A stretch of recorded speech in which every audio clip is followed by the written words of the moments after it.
Hi എല്ലാവർക്കും നമസ്കാരം. ഇത് അരുണയാണ്. ഇത് ആദ്യത്തെ വ്ളോഗാണ് എൻ്റെ. അപ്പോൾ ആദ്യത്തെ വ്ളോഗിൽ തന്നെ എനിക്ക് പറയാൻ തോന്നുന്നത് എൻ്റെ കുട്ടിക്കാലം. അന്നത്തെ കാലത്ത് നമ്മൾ എന്താ പറയുക, നമ്മൾ കുറേ ഇങ്ങനെ കളികൾ, ഖോഖോ, പിന്നെ കബഡി, പിന്നെ ഹൈഡ് ആൻഡ് സീക്ക്, അങ്ങനെ പിന്നെ ലഗോറി എന്ന് പറയാറുണ്ട്. 7 സ്റ്റോൺസ് എല്ലാവർക്കും അറിയായിരിക്കും അല്ലേ, 7 കല്ല് വെച്ച് നമ്മൾ അടിക്കുന്നത്. അപ്പോൾ അങ്ങനെയുള്ള കാര്യങ്ങളൊക്കെ നമ്മൾ എൻജോയ് ചെയ്ത് നല്ലൊരു എന്നാ പറയുക, ഒരു ഫ്രണ്ട്ഷിപ്പ് ഗോൾ നമുക്ക് എല്ലാവർക്കും ഉണ്ടായിരുന്നല്ലേ. പക്ഷേ ഇപ്പോൾ ഉള്ള പിള്ളേർക്ക് അങ്ങനെയല്ല. ഇപ്പോൾ പിന്നെ ടെക്നോളജി ഡെവലപ്പ് ആയിക്കൊണ്ടിരിക്കുന്നു. കൂടുതൽ ഐപാഡും ടാബ്ലറ്റും കമ്പ്യൂട്ടറും പിന്നെ എന്നാ പറയുക ലാപ്ടോപ്പും ടി വിയും കാര്യങ്ങളൊക്കെയാണ്. അപ്പം അവർക്കിങ്ങനെ പിന്നെ പഠിപ്പും കാര്യങ്ങളും കൂടുതൽ ഭാരവും ചുമന്നുകൊണ്ടാണ് കുട്ടികൾ ഇന്നത്തെ കാലത്ത് കൂടുതൽ പോകുന്നതെന്ന് തോന്നുന്നത് ലാസ്റ്റ് ടൈമിനെക്കാട്ടും.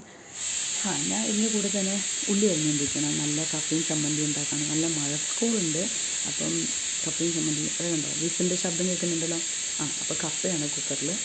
അപ്പം ഈ കുട്ടിക്കാലം നമ്മൾ എൻജോയ് ചെയ്ത് ഇപ്പോഴത്തെ പിള്ളേർക്കില്ല. പിന്നെ ഇപ്പോഴത്തെ പിള്ളേർ ഭൂരിപക്ഷം 99% കണ്ണാടി ഇടുന്നത്, സ്പെക്ടക്കിൾ ഇടുന്നത്. നമ്മൾ ഇപ്പോൾ ഒരു 40-45 വയസ്സാകുമ്പോഴേ നമ്മൾ ഇടുന്നുള്ളൂ. അപ്പോൾ ആ കാര്യങ്ങളൊക്കെ കമ്പയർ ചെയ്ത് നോക്കുമ്പോൾ നമ്മുടെ ജനറേഷൻ എത്രയോ നല്ലതായിരുന്നു എന്ന് തോന്നുന്നു.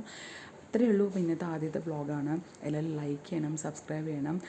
ഇത് ആദ്യത്തെയാണ്. എന്തെങ്കിലും തെറ്റുകളുണ്ടെങ്കിൽ എന്നെ തിരുത്തണം. അത്രയേ ഉള്ളൂ മക്കളെ. Good evening, goodbye, take care. ചക്കരയുമ്മ.